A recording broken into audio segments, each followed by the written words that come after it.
जब आप जर्मनी से वापस आए थे, तो वो जो आग का जो वाक़या था, देखिए ज़िंदगी में आपके साथ भी ये शायद पहला ही इस तरह का वाक़या हुआ, आफ़ियत दे दुनिया और आखिरत में। इस वाक़ये ने कुछ सिखाया हो और आप यहाँ पर इसको कुछ शेयर करना चाहते हो? मैं एयरपोर्ट से निकला हूँ तो हमारा बिल्डिंग का एक ग्रुप बना हुआ है।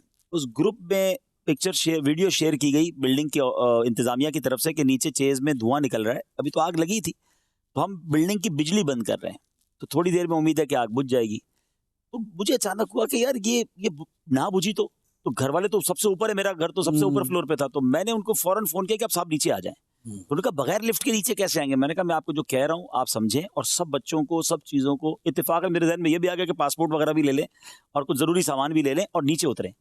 16 मंजिल बनती हैं। तो बहरहाल जब तक मैं अपनी बिल्डिंग के करीब पहुंचा तो मुझे ये घर वालों ने बताया कि सारी बिल्डिंग के लोगों को उतार लिया गया है, लेकिन सब पार्किंग पे बैठे हुए हैं, यानी इस स्टोर के ऊपर जो पार्किंग है, यहाँ तक आ जाएं, जरूरत पड़ेगी तो नीचे उतारेंगे। तो मैंने कहा ये अजीब बात कर रहे हैं, जब यहाँ तक आ गए तो नीचे आ जाएं सारे, ऊपर क्यों? अगर कुछ बढ़ गया तो अब यहाँ भी नहीं आ सकोगे। बहरहाल फिर घर वाले भी आ गए और हमने सब बिल्डिंग वालों को नीचे उतार दिया। तो इससे एक बात तो ये सीखने को मिली कि इंतजार। फिर इसके बाद ये हुआ कि बाद में पता चला कि जब आग ज्यादा हो गई कि बिल्डिंग में कुछ माजूर अफराद है जो नहीं उतर सके हैं, और कुछ लोग बूढ़े बूढ़ियां जिनको पता ही नहीं है, तो फिर रेस्क्यू के लोगों को ऊपर भेजा गया, वो गए उनको निकाल के लाए।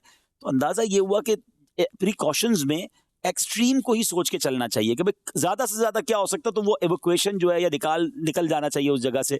तो एक तो ये बात। दूसरी बात ये सीखने को मिली कि जब भी ऐसा मौका हो तो जो ज्यादा जरूरी चीजें, हमारा कोई एक बैग होना चाहिए, और ताकि वो चलते चलते बंदा वो सिर्फ बैग उठा ले, उस वक्त नहीं ध्यान पड़ता कि क्या क्या होना चाहिए। क्योंकि ऐसा भी हुआ, बाद में पता चला कि कुछ लोगों का कैश ऊपर रह गया है, कुछ लोगों की बहुत जरूरी चीजें, डॉक्यूमेंट्स ऊपर थे, वो नीचे आके रो रहे थे कि हमें ऊपर जाने थे, हम सिर्फ निकाल के ले आते। तो वो फिर जाहिर है कि गवर्नमेंट के लोग आ गए थे कि हम किसी को भी जान का खतरा नहीं लेते, कहा हमारी जान जाएगी ना, हम जा रहे हैं, कहीं नहीं जा सकते। अब फिर उसके 4 या 5 दिन बाद बिल्डिंग में जाने की इजाजत मिली। उस वक्त तक कुछ हो, ऐसा भी हो सकता था कि वो सब चीजें जाया हो जाती। तो ये एहसास हुआ कि एक इमरजेंसी बैग होना चाहिए घर में, कि जिसमें हमारी कीमती चीजें, सामान हो, बेशक वो लॉक में हो, लेकिन अगर घर को अचानक निकलना है तो आपका वो बैग आप उठाएं और आप निकल जाए, ताकि आपके पासपोर्ट्स हैं या जो भी गोल्ड वगैरह जो भी जरूरी चीजें। तो एक बात तो ये एक प्रैक्टिकली मुफ्ती साहब जहाज में भी मेरे जहन में होती है, जब हम फ्लाई करते हैं ना, तो जो फ्लाई करते हुए एक बैग ऐसा अपने पास होना चाहिए कि वो बैग ना आए, अगर कोई भी आपका लगेज ना। यानी मैं उमूमन क्या करता हूँ कि अपना छोटा जो हैंड बैग होता है, जो कंधे पर, या छोटी सी ट्रॉली होती है, मैं सारे कपड़े तो अपने बड़े लगेज में हैं, लेकिन मैं एक आध जोड़ा एक्स्ट्रा चश्मा और इसका कुछ छोटी मोटी एक्स्ट्रा चीज इमरजेंसी आपको चला सके, वो मैं उस पर रखता हूँ कि यार कोई अल्लाह ना करे बैग मिस हो गया या कहीं कुछ और हो गया तो कम से कम। अच्छा, जहाज भी चाय गिर गई, खाना गिर गया, चाहे सालन समेत ही फिर सफर करेंगे, तो अब आदमी क्या मतलब ये कपड़े लेकर घूमता फिरता रहेगा, तो कोई चेंज कहाँ से करेगा? ये हो गया पावर बैंक हो गया वो पास। अब्दुल हबीब भाई को मैंने एक और भी मशवरा दिया था कि हमेशा अपने लगेज का फोटो खींच लिया करो। जी, ये बड़ा अच्छा मशवरा था कि अपने तमाम लगेज की तस्वीरें हमारे पास हो। लगेज करते हैं ना, आप उसकी एक तस्वीर अपने मोबाइल में रख लें, किसी को कह भी सके, लॉस्ट हो जाए या कोई आपको ढूंढना चाहते हैं या कोई पूछे भाई आपका लगेज था कैसा, तो आप उसको तस्वीर भेज देंगे, यार ये देखो इस तरह का लगेज हो तो मुझे निकाल के दे देना। माशाल्लाह एक मैंने चीज ये देखी कि कहते हैं ना, हर हादसे या इस तरह की डिफिकल्टी के बाद कुछ आसानियां या कुछ नई चीज निकलती है।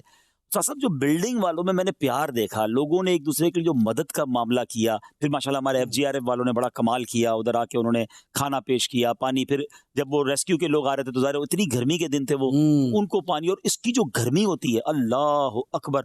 मैं एक बार ऐसा करीब गया आग को, जब दूसरे दिन गया तो मैं करीब, मैंने जिंदगी में, तंदूर तो छोटी चीज है, सब छोटी चीज है, तंदूर के करीब आप जाए तो जो भाप बहुत छोटी चीज है, जो गर्म झोंका है ना, मैं तो बाहर निकल के सोचने लगा कि जहन्नम की आग कैसी होगी।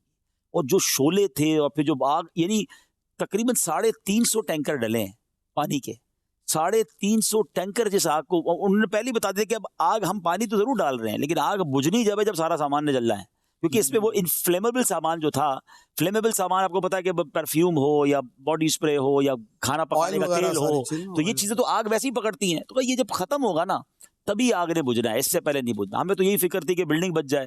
फिर अमीर अहले सुन्नत ने माशाल्लाह दुआ की और लोगों ने की, दुनिया भर से मैसेजेस आए। और फिर जो अजानें दी गई, ये भी अमीर अहले सुन्नत ने फरमाया कि वहां जाके अजान दे, तो फिर हमने अजानें दी, तो चीजें हमें नजर आई।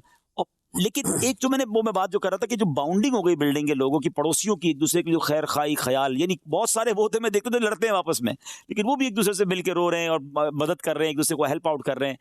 फिर उसके बाद अब तक हम सारे 170 फ्लैट के लोग घर से बाहर हैं, 170 फैमिलियां बाहर हैं इस वक्त। तो वो सारे लोगों को अब कहीं एडजस्ट करना, उन सबकी, कुछ लोगों ने अपने घर दिए, कुछ लोगों ने अपने साथ पोर्शन दिए, और फिर जो मुझे तो खैर माशाल्लाह, मैं तो शुक्रिया अदा करूंगा कि इतनी कॉल्स और इतने मैसेजेस, घर की इतनी ऑफरें, कि मैं हिसाब कर रहा था कि इन सब जगह 2-2 दिन भी रहूं तो पूरा साल रह लूंगा कि हमारे घर आ जाए, हमारे घर आ जाए। अभी मैं किसी इस्लाम भाई घर ही रह रहा हूँ, वो हज पे गए तो उन्होंने बेचारों ने अपना घर दिया।